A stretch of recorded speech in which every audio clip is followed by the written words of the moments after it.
नमस्कार दोस्तों, best ideas for best life आज आपके लिए लेके आए हैं एक और न्यू स्टोरी।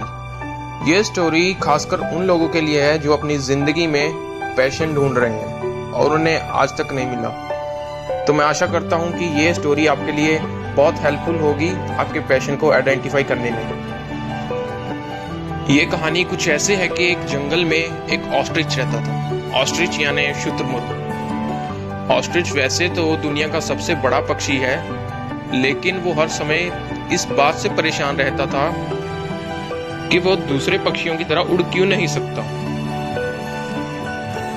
वो हर वक्त भगवान से बस यही दुआ करता था कि वो एक ना एक दिन उड़ पाए।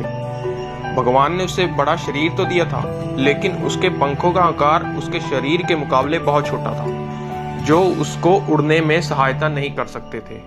वो रोज अपने पंखों को जोर जोर से फड़फड़ाता और उड़ने की कोशिश करता। एक बार वो ऑस्ट्रिच कबूतर से उड़ना सीख रहा था, तो कबूतर ने ऑस्ट्रिच को कहा कि वो किसी ऊंची जगह चले जाए, वहां से छलांग लगाए और अपने पंखों को जोर जोर से फड़फड़ाए। ऑस्ट्रिच ने ऐसा ही किया। ऐसा कई बार करने के बाद भी वो उड़ने में कामयाब नहीं हुआ। उसने कई और पक्षियों से भी उड़ने की सीख ली थी, लेकिन कोई काम ही नहीं आ रहा था। वो जरा सा भी नहीं उड़ पाया और ऐसे ही कई महीने गुजर गए। ऑस्ट्रिच एक पेड़ के नीचे बैठा और अपने आप से बातें करने लगा। हे भगवान, आपने मेरे साथ ऐसा क्यों किया?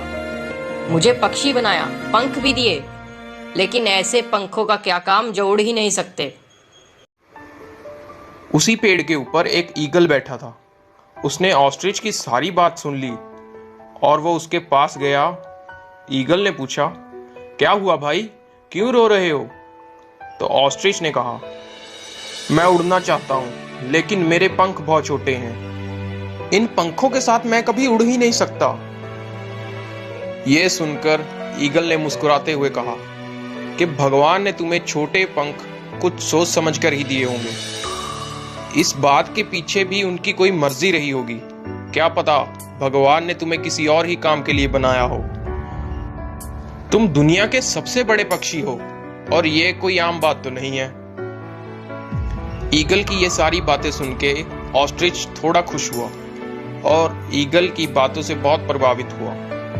कुछ ही दिनों के बाद जंगल में हर साल की तरह पक्षियों की रेस होने जा रही थी। इस रेस में जंगल के सभी पक्षी हिस्सा लेते थे। कबूतर, मोर, तोता, कौवा, चिड़िया, ईगल और भी बहुत सारे पक्षी। लेकिन इस बार की रेस में नियम थोड़े अलग होंगे। इस बार रेस में भाग लेने वाले हर पक्षी को बिना उड़े रेस को पूरा करना होगा। यानी सभी पक्षी केवल दौड़ सकते हैं, उड़ नहीं सकते। ऑस्ट्रिच ने पिछले किसी भी साल ये रेस नहीं जीती थी, तो इस साल ऑस्ट्रिच का मन ही नहीं था कि इस रेस में हिस्सा लिया जाए। ऑस्ट्रिच दूर बैठा ये रेस देख रहा था। तभी ईगल ने उसे समझाया और फिर ऑस्ट्रिच भी हिस्सा लेने के लिए मान गया। सभी पक्षी स्टार्टिंग लाइन पर तैयार थे। सभी ने दौड़कर ही रेस को पूरा करना था। जैसे ही रेस स्टार्ट हुई, सभी पक्षी अपनी पूरी स्पीड से भागे, लेकिन ऑस्ट्रिच की स्पीड इतनी ज्यादा तेज थी कि उसने कुछ ही मिनटों में रेस को खत्म कर दिया।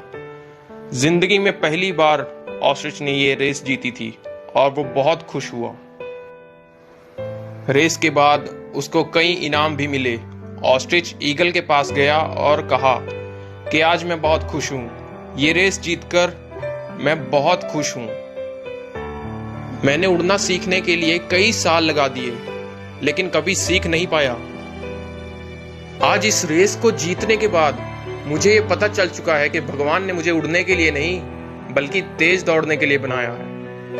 और इसी के साथ ऑस्ट्रिच ने और भी कई रेस जीती और दुनिया का सबसे तेज पक्षी बना।